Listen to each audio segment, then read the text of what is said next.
ശ്രീനാരായണ ഗുരുദേവ തൃപ്പാദങ്ങളിൽ എൻ്റെ സാഷ്ടാംഗ പ്രണാമം. ശ്രീ മങ്ങാട് ബാലേന്ദ്രൻ സാറിൻ്റെ ഗുരുദേവ കഥാസാഗരം ഭാഗം 83 ആരെങ്കിലും നന്നാവട്ടെ. ഭാഗം 83 ആരെങ്കിലും നന്നാവട്ടെ ഇവിടെ ആരംഭിക്കുന്നു.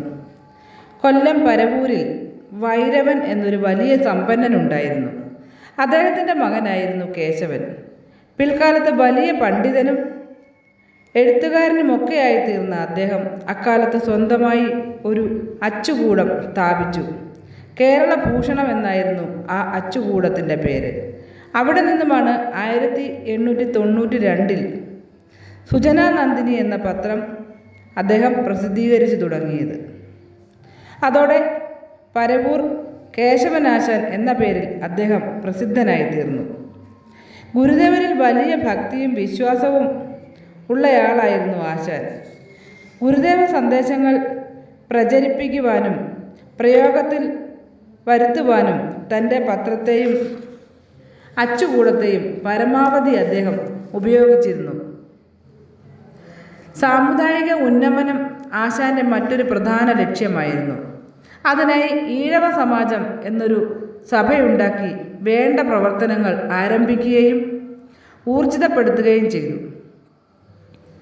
ഗുരുദേവൻ്റെ സമ്മതം വാങ്ങി പരവൂരിൽ വെച്ച് സമാജത്തിൻ്റെ ഒരു പൊതുയോഗം ആശാൻ വിളിച്ചു കൂട്ടുവാൻ നിശ്ചയിക്കുകയുണ്ടായി. ആ യോഗത്തിൽ അധ്യക്ഷത വഹിക്കുന്നതിനായി ഗുരുദേവനെ ആശാൻ ക്ഷണിച്ചു. ഈഴവരെ മാത്രമല്ല, സാമുദായികമായും സാമൂഹികമായും വിഷമതകൾ അനുഭവിച്ചു വരുന്ന മറ്റുള്ളവരെയും യോഗത്തിൽ സംബന്ധിപ്പിക്കണമെന്ന് ഗുരുദേവൻ പ്രത്യേകം നിർദ്ദേശിച്ചു. അപ്പോൾ ആശാൻ ഇങ്ങനെ പറഞ്ഞു: ഈഴവരേക്കാൾ ഉയർന്ന ജാതിക്കാർ യോഗത്തിന് വരികയില്ല. ഈഴവരേക്കാൾ താഴ്ന്ന ജാതിക്കാരെ സംബന്ധിപ്പിക്കാൻ ഈഴവർ സമ്മതിക്കുകയുമില്ല. അത് കേട്ടിട്ട് ഗുരുദേവൻ പറഞ്ഞു: ആരെങ്കിലും നന്നാവട്ടെ, അത് കണ്ട് മറ്റുള്ളവരും അനുകരിക്കട്ടെ. അങ്ങനെ 1904 സെപ്റ്റംബർ 14 പരവൂരിൽ വെച്ച് സമാജത്തിൻ്റെ യോഗം നടന്നു. ആ യോഗത്തിൽ ഗുരുദേവൻ തന്നെയായിരുന്നു അധ്യക്ഷപദം അലങ്കരിച്ചിരുന്നത്.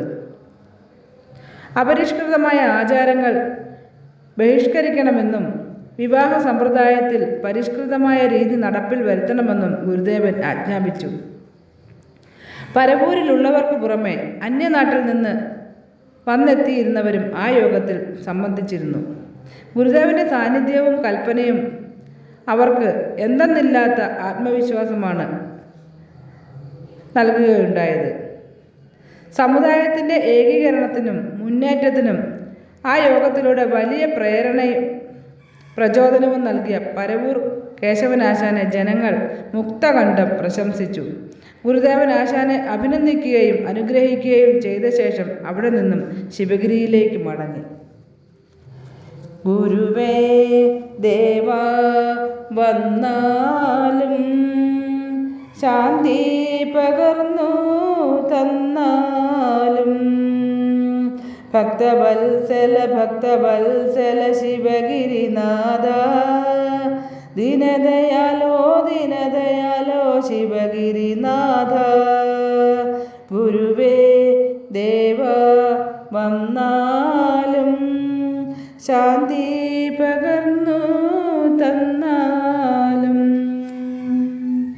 ശ്രീ മങ്ങാട് ബാലേന്ദ്രൻ സാറിൻ്റെ ഗുരുദേവ കഥാസാഗരം ഭാഗം 83 ആരെങ്കിലും നന്നാവട്ടെ ഇവിടെ അവസാനിച്ചിരിക്കുന്നു. ഇതിൽ വന്നിട്ടുള്ള തെറ്റുകുറ്റങ്ങൾ സദയം ക്ഷമിക്കണമെന്ന് ഗുരുദേവ നാമത്തിൽ അറിയിക്കുന്നു. നന്ദി, നമസ്കാരം. ഗുരുധർമ്മം വിജയിക്കട്ടെ.